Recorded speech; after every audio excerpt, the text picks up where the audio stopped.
It's less of a memory and more of a hazy sort of dream. I dream it so often that I have to believe it's real, and it never ceases to wake me in a state of terror. I'm standing on my grandparents' cracked carport, their old Ford Aerostar parked on it as it makes twin walkways to the door that leads inside. At first I thought I was sitting or walking on my knees, but then I realized I'm just very small. This must have happened when I was younger, 2 or 3 maybe, and my steps are a little unsteady as I toddle along. I can see the normal collection of carport junk as it slides by my field of vision. An old bike, a leaf blower, some lawn chairs, and I seem to be making my way towards a large rusty grill that's near the back of the carport. I can almost feel the sleek surface of that van as I slide my fingers along it. I was drawing pictures in the road dirt, the mud and dust that cling to a vehicle, and I was making little waves with my finger as I walked along. I had turned to draw a dolphin as he jumped out of the water, his mouth open and smiling, and that was when I saw it. It crawled from under the front of the van, slow and deliberate, and I turned my head as it came into my peripherals. The spider looks absolutely massive to me. It's roughly the size of a human hand, and it's stretched out and looking at me as if it can't believe it's seen me either. He wiggles his pinchers at me, and I felt a shiver run through me as I felt his regard.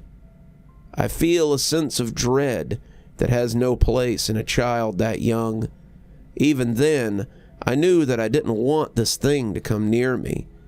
I had a real case of arachnophobia when I was younger, and I think this might have been what started it. I didn't like rubber spiders, pipe cleaners that form the shape of spiders, or anything that was even vaguely spider-shaped.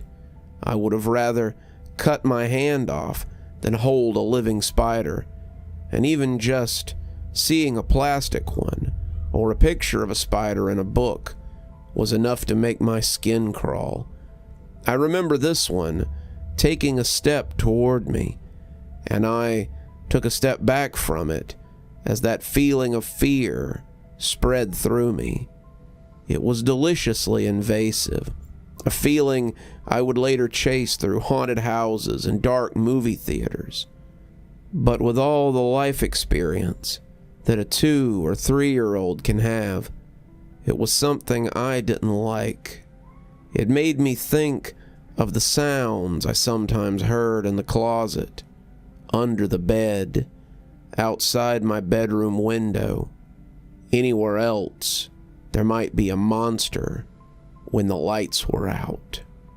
It took another step, and then another, and then another, and I backed away on unsteady legs. I know now that it probably had no intention of hurting me. It was probably just curious. But in the dream, I am certain, with the logic only a child can hold, that this creature will end my life.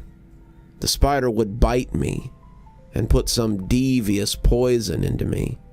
It would grow to towering heights and swallow me whole. It would wrap me up in a cocoon and drag me off so it could drain my blood, like the spiders did in my animal books, and 1,000 other terrible things. These are things that adults know are impossible, but children know not only can happen, but have happened 1,000 times before. I backpedaled in the dream, moving away as I kept my hands on the smooth surface of the van. But suddenly, Disaster struck. I stumbled, falling backward onto my butt and hands, and I cry out as the pavement takes its toll on the flesh of my smooth, unblemished hand. I was momentarily distracted by the pain in my hand, and then I looked up as if suddenly remembering the spider. For a moment, I cannot see it, and that fills me with relief. It's moved off. It's gone after tastier prey, and now I can get away from the carport at a more leisurely pace.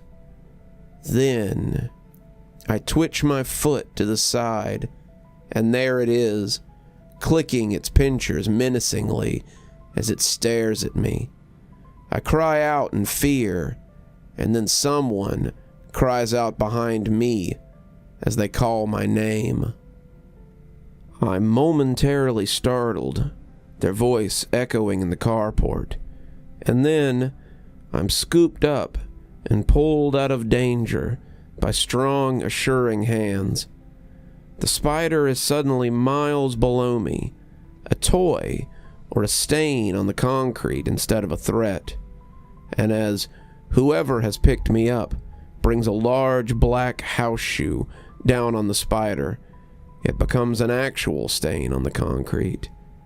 I always wake up as they babble nonsense to me, and no matter how many times I have the dream, it never makes much sense. So the last time I was at my grandmother's house, I asked her about it. She just laughed. God, I'm surprised you can remember that far back. Yeah, it happened right out there on the carport. You were playing outside while I gardened, and I saw you toddle into the carport and didn't think anything of it.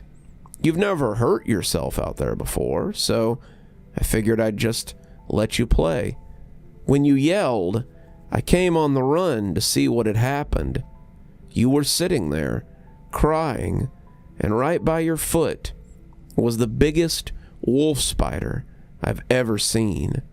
He was no tarantula, but he could have definitely bit you and made it hurt. My protective nature kicked in, and I stomped him before I could even think about it. I usually leave them alone. It's bad luck to kill a spider, but this one had menaced my grandbaby, and I couldn't have that. It was kind of weird to realize that a dream I'd had for years and years was something that had actually happened. Makes me wonder if I've had other dreams that might be real as well. You're still here. Thanks for stopping by. Dr. Plague here.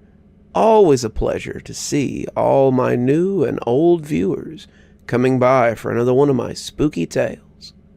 If you'd like to support the show, you can always take part in one of our channel offers through Fume or Aura, or you can just click on another video when they come up. I'd really appreciate it.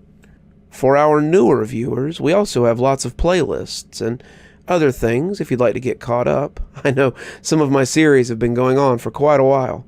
If you'd like to get my latest book, there's a link down below that'll take you to my Amazon page. Towesey Homestead just came out, so if that's something you'd like to get your hands on, go ahead and have a look down there. If you'd like a signed copy, you can go ahead and email me from my email address on the site, and I'll get with you about shipping information and ship you a signed copy. If you'd like to support the channel in a more monetary fashion, we also have membership through YouTube, and we've got a Patreon that you can get the information for in the description. We have lots of tiers and everything to suit your needs. Patrons that support on the $10 tier, that's our Ghostly Reader tier, get a book anytime I write one, signed and on their doorstep. As you may have noticed, there's a list of patrons and members on the screen, and I'd like to personally thank every one of them for taking a hand in the future of this channel. Well, that's enough for tonight. Dr. Plague, signing off. Have a wonderful evening.